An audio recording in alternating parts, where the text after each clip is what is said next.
ইচ্ছে খুশি daily life channel আমি আপনাদের সামনে চ্যানেলের মাধ্যমে কিছু জানাতে চাই। বিগত বছরগুলো অনেকদিন বইতে নিয়েছি, আমি খুশি হয়েছি।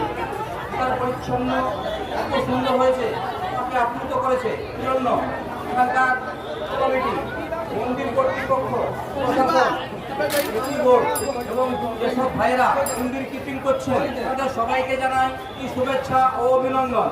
আরেকটি অনুরোধ করতে চাই, যেসব ভাইরা পরিচয় নিয়েছেন আপনারা দয়া করে মন্দিরের চারপাশ পরিচ্ছন্ন রাখবেন।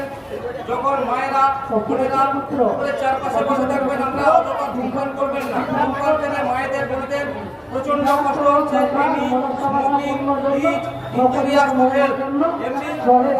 আছেন, তারপরে যদি আবার মায়েদের বা ধোয়া যায় তাদের খুব অসুবিধা হচ্ছে। দয়া করে আপনারা ধূমপান করবেন না।